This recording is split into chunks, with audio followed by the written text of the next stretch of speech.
Hey, Ryan Reynolds here from Mint Mobile. Now, I don't know if you've heard, but Mint's premium wireless is $15 a month.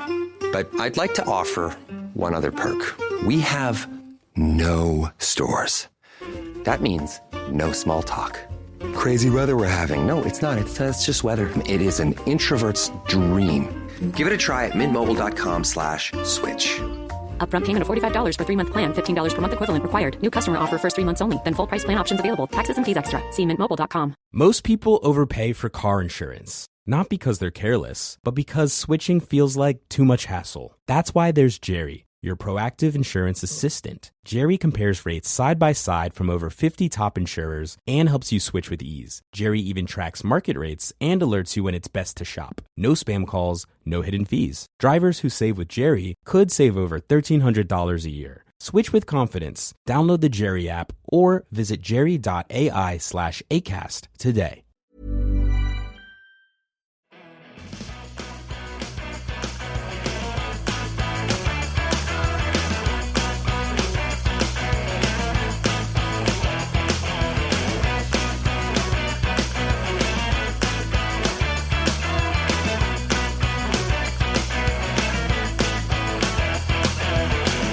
Hello, everyone, and welcome to Kilowatt, a podcast about electric vehicles, renewable energy, autonomous driving, and much, much more. My name is Bodie, and I am your host. And on today's episode, I had an opportunity to sit down with Jeremy Michalek, who is a professor of engineering and public policy, as well as mechanical engineering at Carnegie Mellon University. He directs the Design Decisions Laboratory, as well as co-directing the Vehicle Electrification Group, where his research spans vehicle electrification, lifecycle assessment, consumer behavior, and public policy. His work has been featured in outlets like the New York Times, and he's presented policy briefs on Capitol Hill. He's received numerous national awards for his contributions to sustainable mobility and design. And he kind of slummed it a little bit by coming on the Kilowatt podcast, but I appreciate that for sure. I was actually a little intimidated to interview Jeremy, but turns out he's a heck of a nice guy and super easy to talk to. Our conversation today is going to cover a wide variety of topics as it comes to EVs.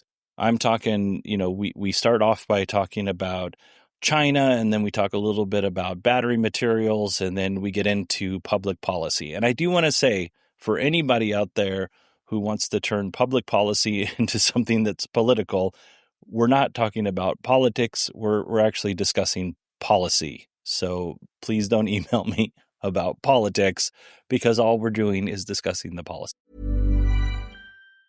You open the fridge, there's nothing there. So what's it going to be? Greasy pizza? Sad drive-thru burgers? Dish by Blue Apron is for nights like that. These are the pre-made meals of your dreams.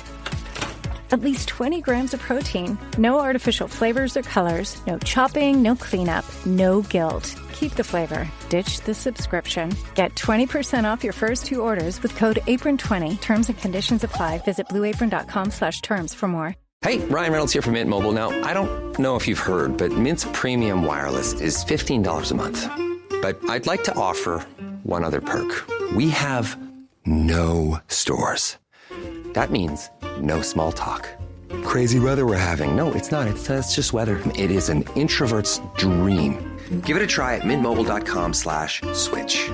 Upfront payment of $45 for 3-month plan, $15 per month equivalent required. New customer offer first 3 months only. Then full price plan options available. Taxes and fees extra. See mintmobile.com. You know what's wild? Most people are still overpaying for car insurance just because it's a pain to switch. That's why there's Jerry. Jerry's the only app that compares rates from over 50 insurers in minutes and helps you switch fast with no spam calls or hidden fees. Drivers who save with Jerry could save over $1,300 a year. Before you renew your car insurance policy, do yourself a favor. Download the Jerry app or head to jerry.ai/ACAST. Skip the gym, not the workout. With Hydro, You get a full-body workout in just 20 minutes, hitting 86% of your muscles in one smooth, low-impact motion. And now there's the new Hydro Arc, Hydro's most advanced rower yet. Arc introduces Hydrometrics, tracking your power, endurance, and precision every time you row, so you can actually see your progress. Go to hydro.com and use code ROW to get $100 off any Hydro rower, including Arc.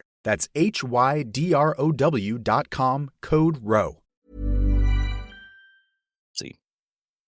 Okie doke. Let's go ahead and jump into our conversation with Jeremy Michalek. Jeremy, welcome to the show. It's great to be here.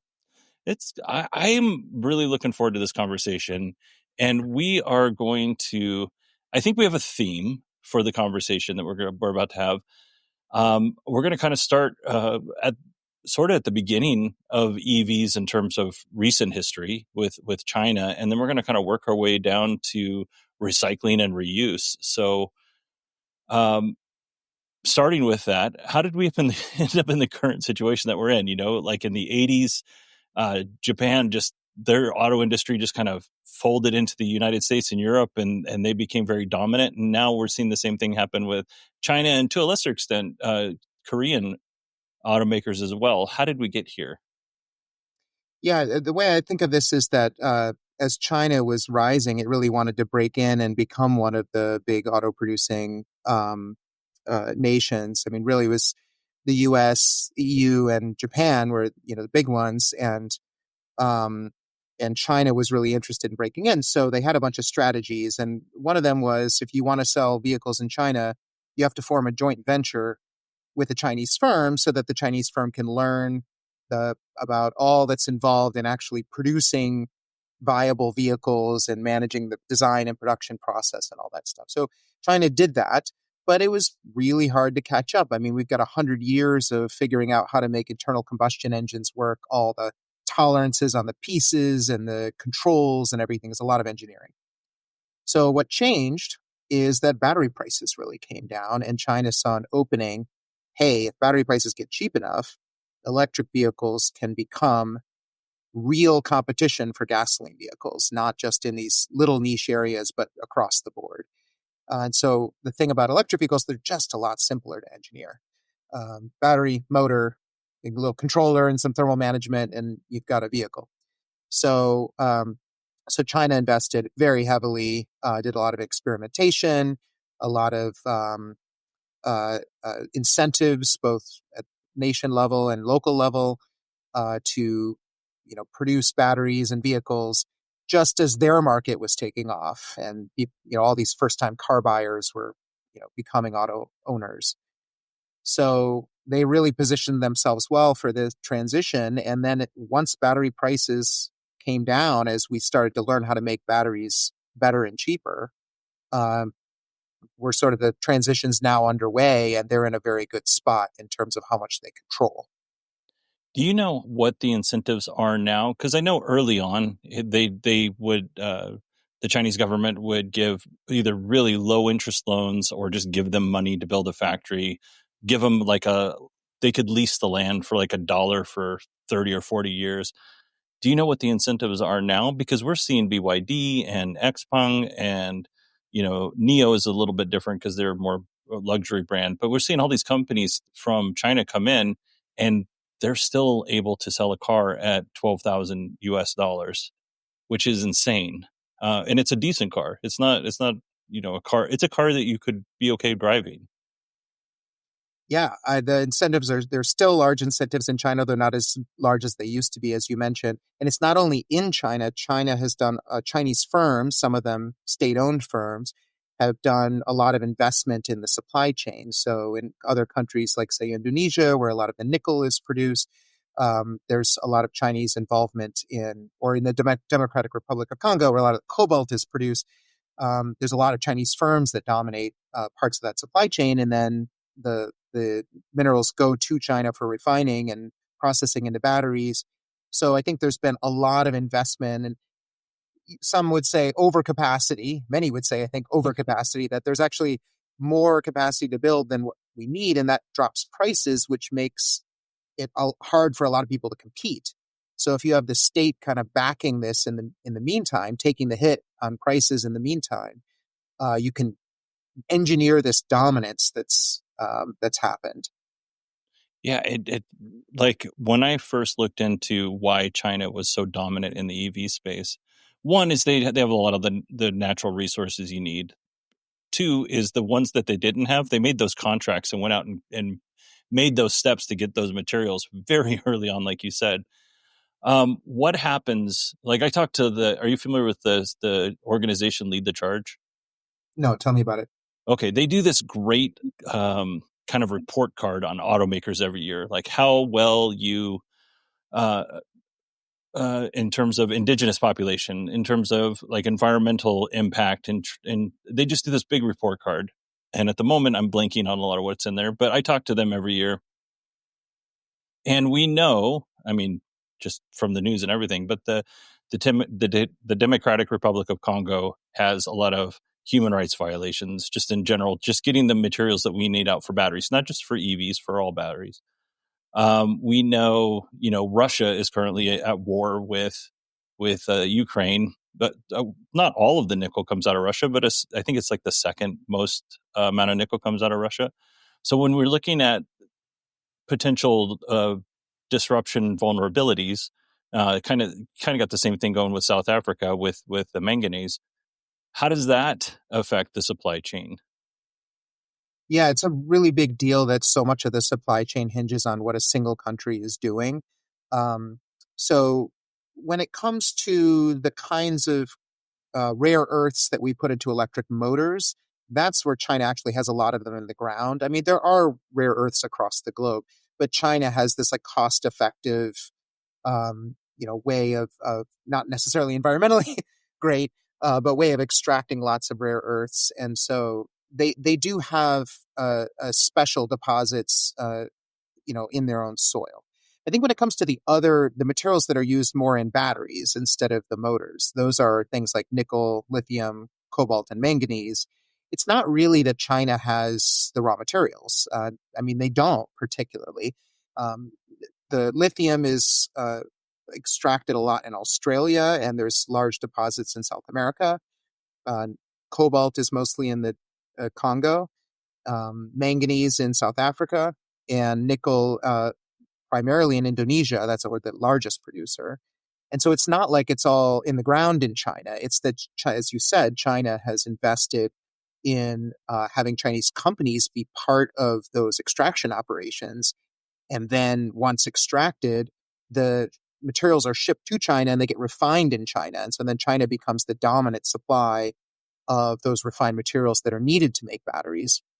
They make the most batteries, they make the most electric vehicles, and they've got the largest auto market in the world now. So it kind of makes sense that they play a large role, but when it's almost really difficult to make, it is really difficult to make an electric vehicle without China at all.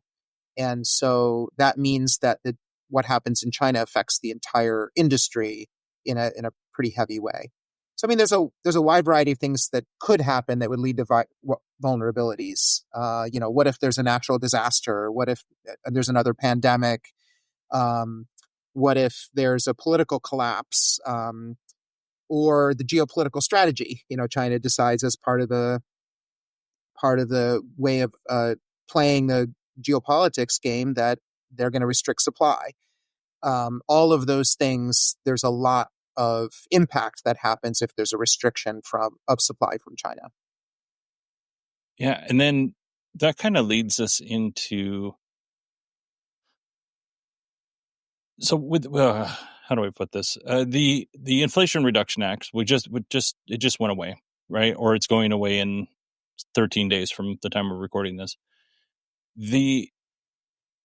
That was kind of help setting up the U.S. to be a player in this industry, not just for EVs in particular, but like there's just a lot of critical things that we're doing with manganese and lithium, and there's military stuff. And I don't know, it might even have started in the Trump administration. They were looking at ways to onshore that here to the U.S. How is it changed now with the One Big Beautiful Bill? Yeah, so the Inflation Reduction Act, I mean, this huge bill. It was the biggest climate bill in history. But Yeah. on the We should but on also say, and I'm sorry, we should also say horribly misnamed. yeah, It was a climate bill. They should have just called it a climate bill. But go ahead. Sorry. well, that's the political side. Yeah. But on the substance, on for electric vehicles, it did create incentives for producing and selling electric vehicles. Those are on the same magnitude that they were in previous administrations, just kind of continuing and changing those incentives. But maybe one of the big things is that it made those incentives contingent, the biggest of those incentives, contingent on figuring out a way to make batteries without China. And so you got both some of the incentives. You had to have industry or a healthy portion of the supply chain from the United States and from allies. And the largest incentives, as soon as you touch something from China, you don't qualify at all. So the idea was that there's these large incentives if you're able to build up this alternative industry to diversify the supply chain, that you have access to these incentives and that can help drive the industry. So there were hundreds of new facility investments in the United States for battery manufacturing and materials processing and such that investments that started after the Inflation Reduction Act was passed. And what changed with the One Big Beautiful Bill Act is that it eliminated most, not all, but most of the incentives from the Inflation Reduction Act. And if you look at investments in that industry, they just totally collapsed. And it's a clear up and then back down if you look at the graph over time. So in the short term, there'll probably be more reliance on gasoline vehicles, and which means that we won't have as much of the supply vulnerabilities from battery material supply chains. We'll have it from oil supply chains instead, as we've had for many decades. But what I worry about is in the long run, oil just can't be the long run solution. We'll run out of the cheap oil at some point. It's a finite resource. And maybe 10 years ago, you could say, electric vehicles might, always remain a niche type of competitor. But batteries have just changed. I mean, they're just so much cheaper now that you can get a 300-mile range vehicle at, competitive lifetime costs today, even without subsidies. And so that means that this transition's, well underway without, the government necessarily being the single thing that's driving it. And so, if that transition is going to happen, the question is, what role does the United States want to play? Are we going to kind of sit it out and then later have to figure out how to buy materials from this supply chain that's dominated by adversaries? Or are we going to, what are the appropriate policies to try to position ourselves well for the future technology? And I mean, there's real debate about what the appropriate policies are, but there's been a pretty big change between the Inflation Reduction Act and the One Big Beautiful Bill Act. I have mixed feelings on subsidies because sometimes it feels like very much like we're picking winners and losers, and Yes. I don't really love that. If you were able to do the impossible and hit all of the metrics that you had to hit for a battery, right? It's something like you would actually get more money back than it costs to make the battery pack if you were able to hit all the metrics that the government had set, or maybe something close to that.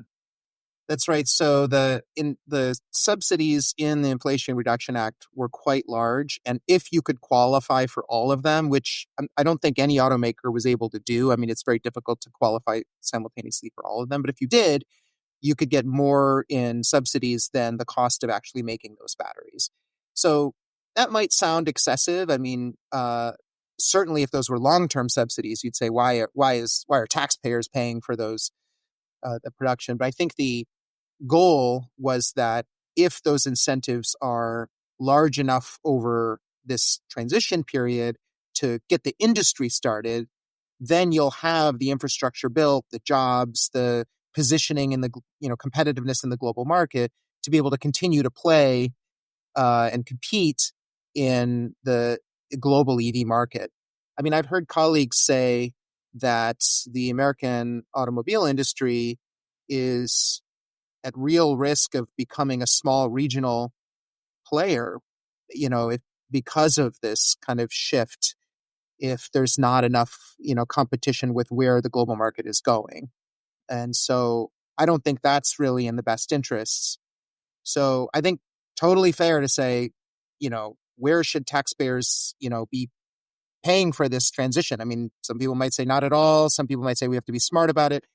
And we can differ about, exactly what the best policies are. But I think the rationale is if we don't do anything and then our adversary is doing a lot of investments, we can end up kind of stuck as the technology transitions and we're sort of dependent on a supply chain that we didn't invest enough to be part of. Yeah, and it's not apples to apples comparison, but I think Europe is a little bit in a little bit of that same situation in terms of the Chinese or the EV market in general. I think just kind of took legacy automakers off guard, and not to say that they didn't see it coming. I think they were all overly confident that they would be able to achieve some of the same success that Tesla did because they've been making cars for 100 years. And they're like, well, we've been making cars for 100 years. We'll have 20 cars out by 2020. And they didn't. They had two. Like Ford had 2 cars out in 2023. Well, 3 if you want to include a commercial van. It's not really killing it, They're great cars. I think the Mustang Mach-E and the Lightning are amazing, but it's not going to be enough to make a difference. And those cars are kind of expensive. Yeah, certainly early in the transition, automakers are losing money on the electric vehicles, and they're still more expensive to buy than gasoline vehicles. So, in the short run, doesn't sound like a great strategy. And the question is looking forward and seeing where things are going, and what should you be selling today to position yourself for the future market? And I don't think we're going, with or without government intervention, we're not going to 100% electric vehicles, really soon, because there's an awful lot of people that it just doesn't fit their needs yet. I mean, they live in an apartment, they don't have regular charging, the charging infrastructure is not built out for them to rely on it every day. And until recently, there just weren't electric vehicles even available in all segments. I mean, it's only last year that we started to get electric pickup trucks. So, it's not for everybody yet, but I think what has really changed is with the cost of batteries coming down so much that for most households, it's a real alternative to consider. It's not this crazy thing you have to be a super enthusiast or, always want the latest technology or status symbol to buy. It's become something that makes sense for a lot of households. I don't know anybody that likes paying high gas prices, period. Yeah. I don't know anybody, and this is a funny thing to me because I kind of consider myself, I'm not apolitical, but I have these, I can understand, I have views from both points of view, right? And then other ones that don't match at all, which is also another lonely feeling when you're at a party. But I have friends that will say, I'm a conservationalist, and those are my more conservative friends, right? And then I have friends that are more on the environmentalist side. To me, these are pretty much just different sides of the same coin. It doesn't seem to be that much different. When we're looking at things like what the Trump administration's looking at revoking the endangerment finding, what is that going to do for us, whether you're a conservationalist or more environmentalist minded? What are the impacts of that?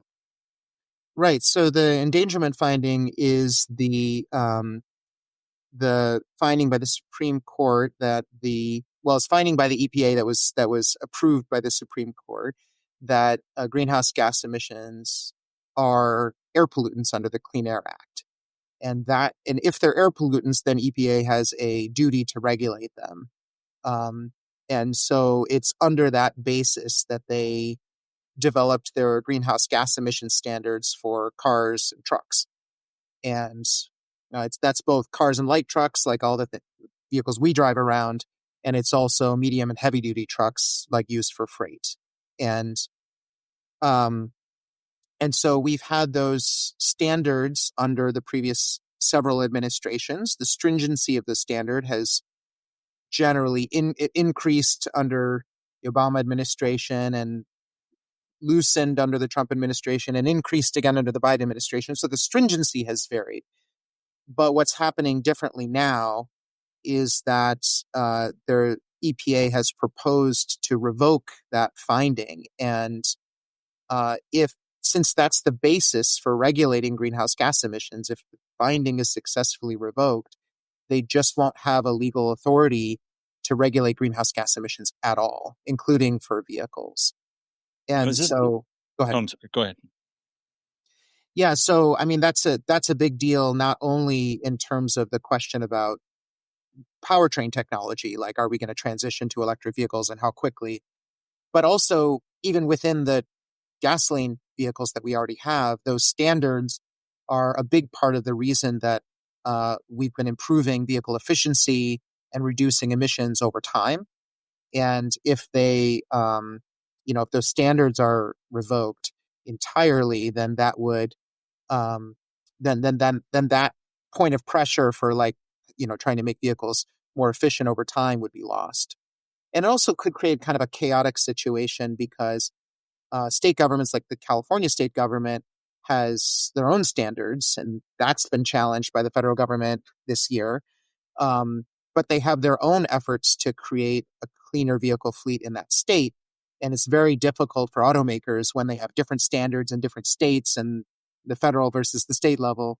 So prior administrations had this effort to commonize everything and have a kind of a single set of standards that is a compromise, kind of works for everybody. This would really change that, and then it becomes harder to predict, what things are going to look like at the federal and the state level in the coming years.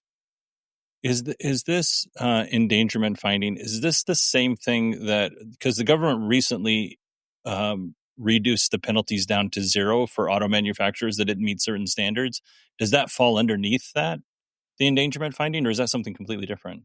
That is related but different. So there are actually two agencies that regulate almost the same thing. The NHTSA, the National Highway Traffic Safety Administration, they regulate vehicle efficiency, fuel efficiency.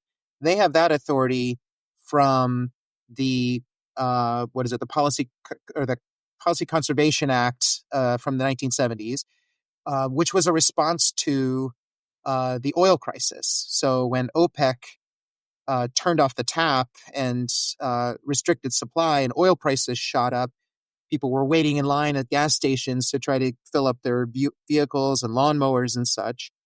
The U.S. said, wow, this is a real national security problem. We have to have a policy in place to avoid being so dependent on oil. And so part of that was, let's make vehicles more efficient. And so that policy has been in effect, for decades. That's the one that the penalty for violating that policy was zeroed out. There's a parallel policy that's under the Clean Air Act, and that's the one that the endangerment finding, which I think was from 2008, said that under the Clean Air Act, EPA should regulate greenhouse gas emissions as air pollutants. And so they created a set of standards to do that. And the reason it's a little confusing is because under the Obama administration, there was an executive order that said, hey, you've got one agency regulating greenhouse gas emissions from vehicles, another agency regulating efficiency of vehicles. They're kind of one-to-one. Every gallon of gas you burn emits a known amount of carbon dioxide. So there was an order that said, you guys have to coordinate and make your policies consistent with one another. And so they kind of were thought of as one thing. But since then, they've become separated again as the administrations have changed. And so that's why there's two different policies that each regulate vehicles in related but somewhat different ways. Gotcha. So looking at where we are and kind of where we would like to be, what kind of policies would you like to see, or what kind of policies do you think would make sense, I should say, when it comes to governing emissions and EVs and air quality and that kind of thing?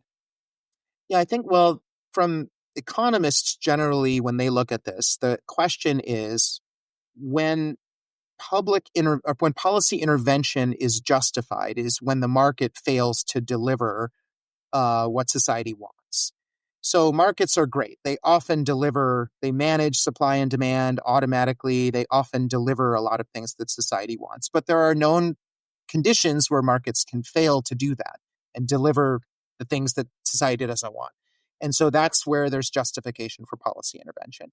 And one of those is when there's pollution, because, if you're selling a vehicle and I'm buying the vehicle and I drive it around, I'm getting the benefits, but the emissions from my tailpipe, only a small fraction of them are affecting my health. They're also affecting all my neighbors' health as well. And my neighbor didn't have any say in that transaction.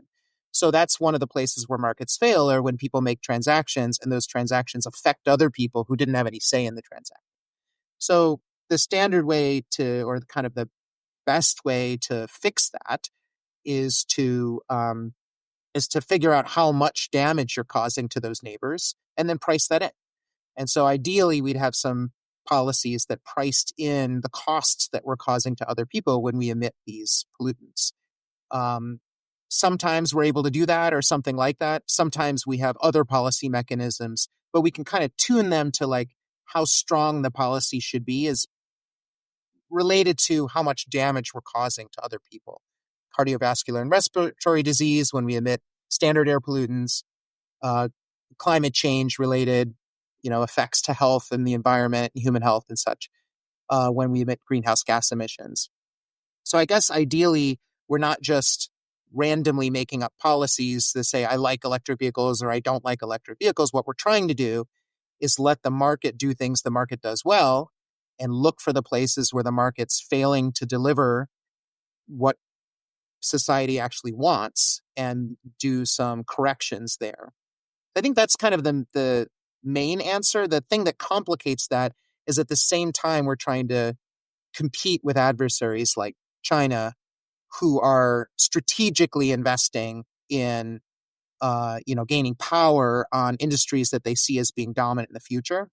And so there's maybe some additional policies that are needed to encourage diversification and onshoring of part of that industry so that we're not so vulnerable in the future. Every quarter I do earnings calls, and it does seem for electric vehicles, and it does seem like companies like legacy automakers are a little more risk adverse at taking those big swings, because obviously they have shareholders to answer to, they have their employees to answer to, they have customers to answer to, and they don't want to lose money, right?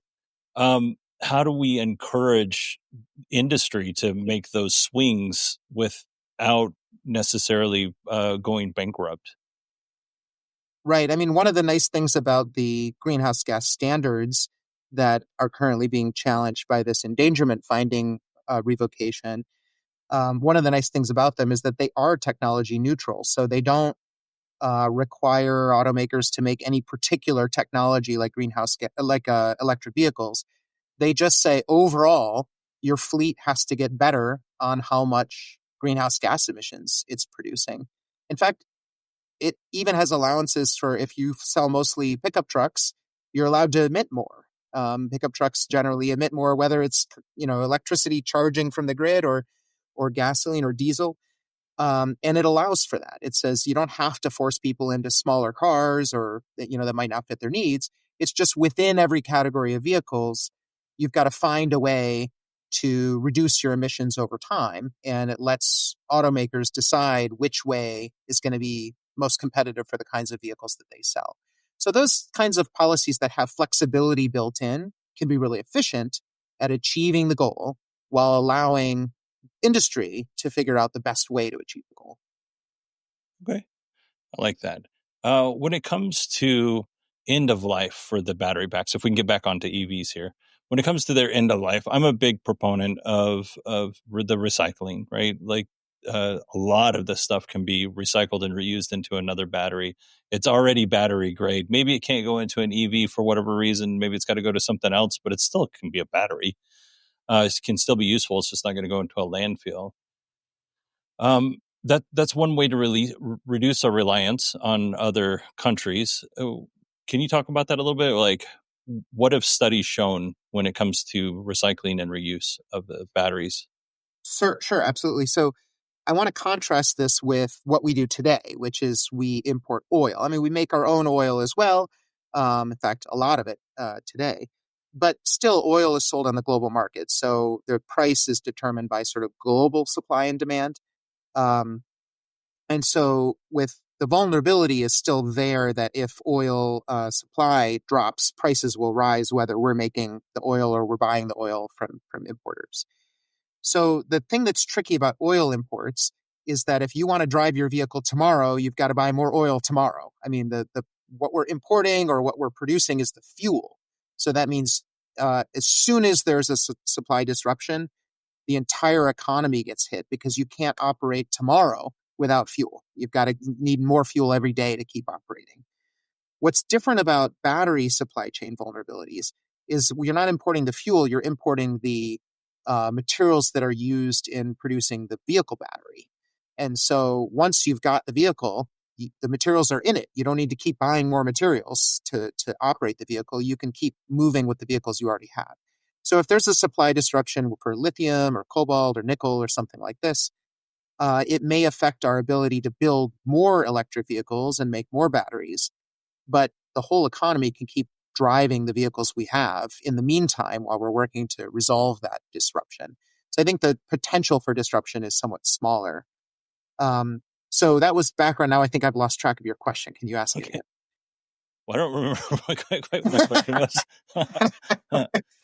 What are like looking forward to recycling and reuse? What have your studies shown on like the benefits of it, and maybe even some? Because I'm a big like I don't think, even though I do an EV podcast, renewable energy podcast, Yes. I think it's just as important to point out where we're failing. Like I'm going to do a story in a week or two about the EV chargers, and it's actually kicking up dust because of the fans and causing more air pollutants around the EV chargers. So, like, I'm a big proponent of talking about the positives and the negatives. What are some of the positives and negatives of recycling and reuse? Right. Thank you. So the neat thing about the recycling is it's not an option you have with oil where once you burn it, it's gone. The neat thing about the battery materials is that they're still there in the battery, and so if you recover those materials at the end of life, then you still have them. You can put them into a new battery, and so that gives us an additional way to reduce those vulnerabilities. And so, really, there are two things that you can do, or at least two major things you can do with the batteries at the end of life. You can either recycle them or you can find a second use for them. And what makes sense to do depends on what kind of lithium ion battery you have. So the three main types of lithium ion batteries that we use in electric vehicles today are lithium iron phosphate, LFP, lithium manganese cobalt, NMC, and lithium cobalt aluminum, NCA. And so with different automakers focus on different combinations of those battery chemistries, but they differ in what kind of minerals you need to make them, and they differ in the economics of what you can do with them at the end of life. So the first one, lithium iron phosphate, that's used in standard range Teslas today, and it's the cheapest one to make. You can only pack so much energy into a car because it doesn't have as much energy density, but it just lasts forever. We've done studies where we subject those batteries to fast charging all the time, abusing them really, charging them from 0 to 100% on high-powered charging, and they just keep going. I think of them as the Energizer Bunny of the lithium-ion batteries. And they don't have much value in them for recycling. They have some, but it's not like really valuable materials you can get back out of them. But what they do have is because they last forever, you can reuse them. When they're done in a vehicle, you can make stationary storage for the power grid or for your home for backup power in a blackout or to help manage solar power on your roof. So you can reuse them and they're competitive with new batteries. So that's for LFP. On the under the spectrum is NCA. Those are used in the long range Teslas, the nickel, cobalt, aluminum, and they've got nickel and cobalt in them. So they're much better for recycling because selling that nickel and cobalt pays for the recycling operations. whereas they're less good for reuse because they die so quickly that they just don't have as much life left on them. So for those, you can see recycling them and having an alternative way to get nickel and cobalt that doesn't rely on that global supply chain, and that can mitigate some of those vulnerabilities. Have you had a chance to look at the manganese rich batteries, the chemistry? It's not out quite yet. I'm not sure. I don't know if I know which one you're talking about. LMR is, Okay. or manganese rich.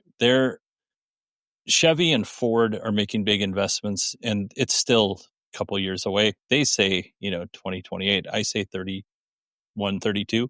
But I think that's a really interesting technology because not chemistry, not technology, because it does away with a lot of the nickel and the cobalt. Some of those chemistries might have that still in there, but it's mostly manganese. Mm-hmm. But I was just curious because I'd like to learn a little bit more about that chemistry just as a general rule. But if you're not familiar with it, we can move on. Yeah, I would just say that nickel and cobalt are some of the more expensive materials they put in batteries, and when you can make batteries without them, you get that real benefit of less expensive or without or with less nickel and cobalt, then that's a real benefit.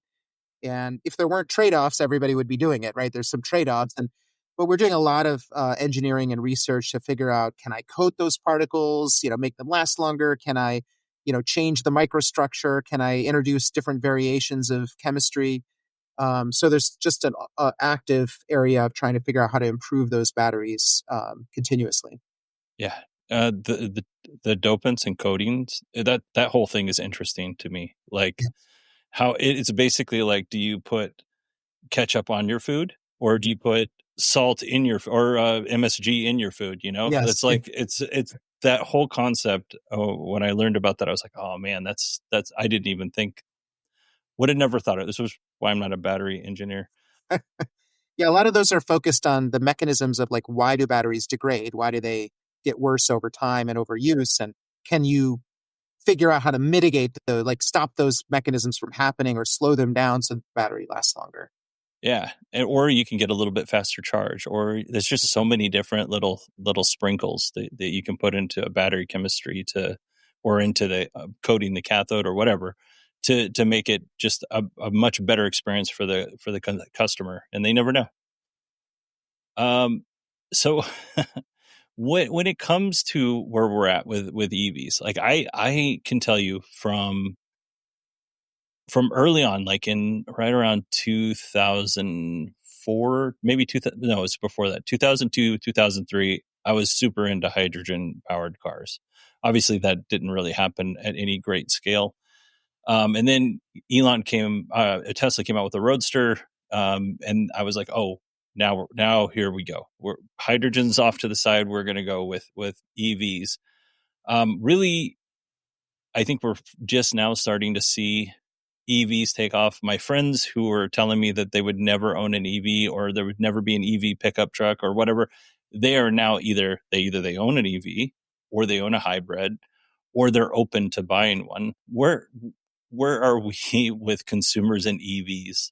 Like, I will say my friends are probably some of the dumbest people you ever meet, but they are open to trying new things. So where are we in charge of consumer, and where are we in terms of consumers just in general? Yeah, so we've looked at this a bunch. So one of the things we did is did some controlled experiments in surveys 8 years apart. Actually, the first run, we were trying to compare U.S. to China, U.S. consumers to Chinese consumers. And then 8 years later, we said, why don't we redo that U.S. survey and figure out if U.S. consumers have changed? And what we do in these surveys is we give people options between different vehicle profiles. Like, okay, you've got this gasoline vehicle, it costs this much. It costs, it gets X amount of fuel economy, or you could buy this electric vehicle. It's got a certain range, it's got a certain cost, and which would you prefer? And then we vary all those parameters, the range, the costs, et cetera, to see what drives consumers to choose one versus the other. And what we found is that consumers really haven't changed over that 8-year period. The things they want and the things they're willing to pay for are pretty much the same. What's really changed is what electric vehicles offer. So during those 8 years, electric vehicles have been able to offer primarily more range at lower cost. And those, the same people with the same preferences are more willing to buy electric vehicles as their offerings improve. Now, there's diversity in that. For example, in the pickup truck market, we did a study specifically on the pickup truck market, and we found that about a quarter of pickup truck buyers are like, no way. I mean, it kind of doesn't matter what the electric vehicle's offering them in terms of range or hauling capacity, or they just are not interested in electric vehicles. But that leaves 3/4 who, if the technology is able to offer enough, they're open. And so I think getting, to 100% adoption is a lot harder than that first, because there's people who are just permanently resistant. There's applications where electric vehicles just aren't as competitive. Um, but still a lot of growth from where we are now is definitely possible as the technology improves. Internal combustion engines have had, a century to improve, and we're kind of leveled off in how much improvement we can get. Electric vehicles are still really early on that curve, and so you can expect a lot of continued improvements in prices and range and power and other things that they offer. And so I would expect that technology innovation to continue to drive increased adoption, even if the government, stops policy entirely. Is it mostly okay? So I have a lot of friends that are in trades, and they their truck is important to them. Either they're towing a trailer with all their equipment behind it, or they've got ladders hanging off the trucks, or whatever. It's really important that they are able to get from place to place to place in Yep. a very quick amount of time. It is something, and your survey may not have touched on this, about the range extended pickup trucks that are coming out, like the Scout Terra or the Ram Charger that I guess Ram, because it's not Dodge anymore, Ram is putting out. Are people more open to it in those situations? That's a great question. Because we did that survey last year, we focused more on the battery electrics. So I don't know the answer to that, but that's a great question. I would say that electric vehicles, including the extended range ones, do offer some benefits that some pickup truck owners really like. And that includes the ability to power a house during a blackout. It includes, because you've got all that extra energy on board, there's some services you could use, like for tailgating, where you've got, an energy source that you could use to run like a, electric equipment and for the tailgating and such. So there are just some of these sort of lifestyle convenience things that the electric versions do offer that gasoline and diesel don't. But that said, gasoline and diesel certainly have their advantages, and I'm not expecting the pickup truck market to, turn over all that quickly. But it matters that those electric vehicles are being offered across all those markets. Pickup trucks were the last market to electrify, at least in modern electric vehicles. And so the fact that there are options available means for those people where it makes sense, they have the option. All right, and I have one last question, and this is probably going to seem like a very obvious, simple question, but when you put out the surveys, how important was price? Very important. So when we're thinking about these surveys, we're not doing like the Consumer Reports sort of thing where we ask consumers, like, what's most important to you, price or range or acceleration? Because if we're talking about a difference in price of $100, well, then price isn't as important to me as, something like range. But if we're talking about a difference in price of $20,000, well, then price is really important to me compared to range, right? So really the magnitude matters. And so what we do in these surveys is because we vary the prices we're offering people, the range that we're offering, the acceleration, performance, and other attributes, we're able to see how much of a variation in those, how much more would people be able to pay in order to get those other attributes by varying them. And so that's why it's not a super clean answer, but I think the price and range, I'd say, were two of the most important attributes determining a person's interest in owning an electric vehicle over a gasoline. Yeah, with the IRA credits going away, I'm really curious to see what happens with the Chevy Equinox, the more affordable tier. That it's still got over 300 miles of range, and I have every reason to expect that the new Chevy Bolt is going to have amazing range and be under $30,000. How much under, I don't know, but I'm sure it'll be under 30. And then you have the Nissan Leaf that's also got pretty decent range and sitting right around $30,000. And the Slate pickup truck. There are all these cars that are kind of inching their way towards that price point.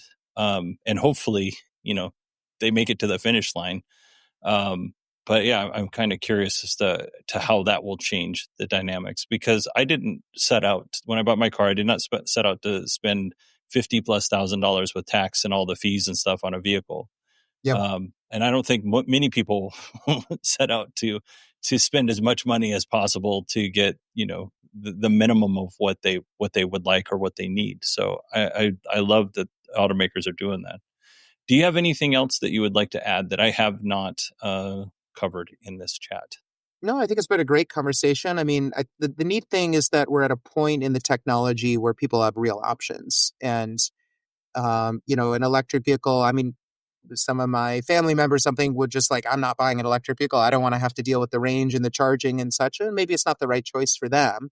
But the fact that it's available across these different market segments means that households get to make a choice, and they can decide, they can weigh the options, decide. Wall Street Journal asked me one time to do a comparison between the owning a gasoline and electric vehicle, and I think it was earlier this year. And so I just looked again at what if I bought a Model 3 versus what if I bought the top gasoline car, which I think at the time was a Corolla.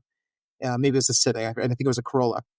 And so I was just comparing the two. And yeah, on the day you purchase, you pay more for the electric vehicle, but it was already, it already paid for itself over the life of the vehicle. Even if you account for the fact that money in the future is not worth as much to me as money today, it's still paid for itself already. So it just means that for a lot of households, it may be a decent option, especially if you own a few vehicles. Maybe one of them will be electric and you'll still have the gasoline for the long trips or for the pickup truck.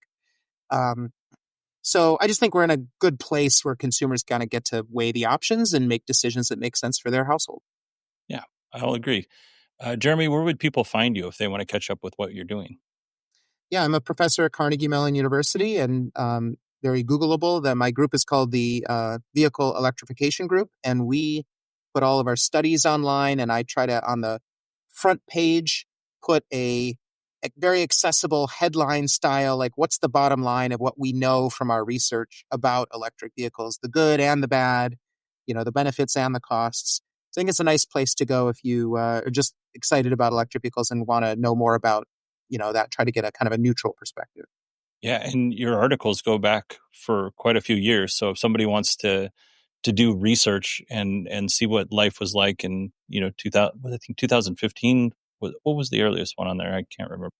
Yeah, I think we founded the group in 2009. So okay, so yeah, if you wanted to go back as far back as 2009 and just kind of look at the difference, I think that's an interesting study.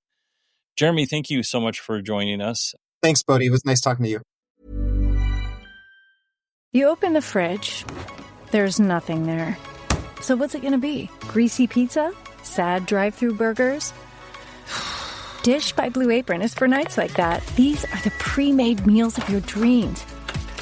At least 20 grams of protein, no artificial flavors or colors, no chopping, no cleanup, no guilt. Keep the flavor. Ditch the subscription. Get 20% off your first 2 orders with code APRON20. Terms and conditions apply. Visit blueapron.com/terms for more. Hey, Ryan Reynolds here from Mint Mobile. Now, I don't know if you've heard, but Mint's premium wireless is $15 a month.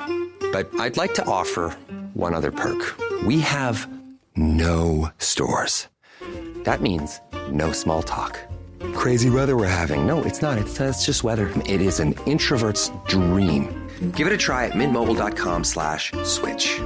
Upfront payment of $45 for 3-month plan, $15 per month equivalent required. New customer offer first 3 months only. Then full price plan options available. Taxes and fees extra. See mintmobile.com. Okie doke. I want to thank Jeremy for coming on and being so kind and gracious with his time. I also want to thank Millie and Patricia for taking the time to set this whole thing up behind the scenes. There's a lot of moving pieces when it comes to setting up an interview, so it was really nice of them to do all the hard work and let me do all the easy work.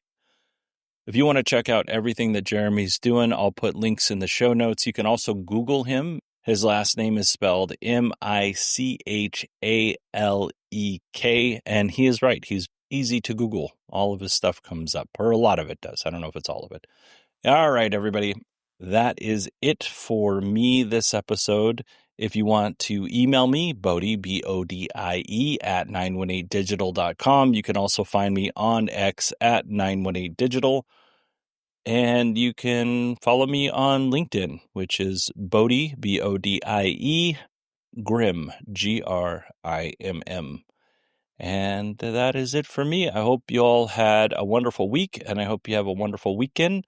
On our next episode, I sat down with Efrat Avnet Steinberg, who's the co-founder of Inner. Inner is using CT scans to scan batteries and predict battery failures. So it's kind of a cool, nerdy conversation. I think you're going to enjoy it. All right, everybody, I will talk to you on Tuesday.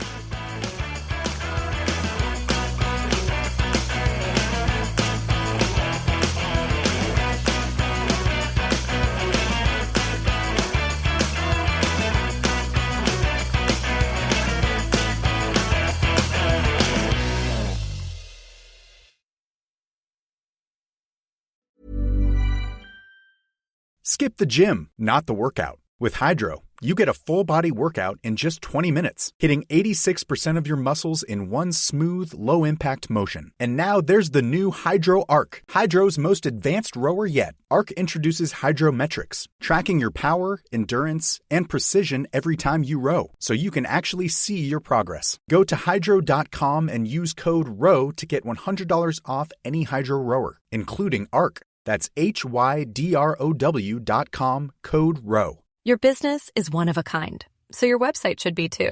With Wix, it's easy. Almost too easy to create a website that's perfectly yours.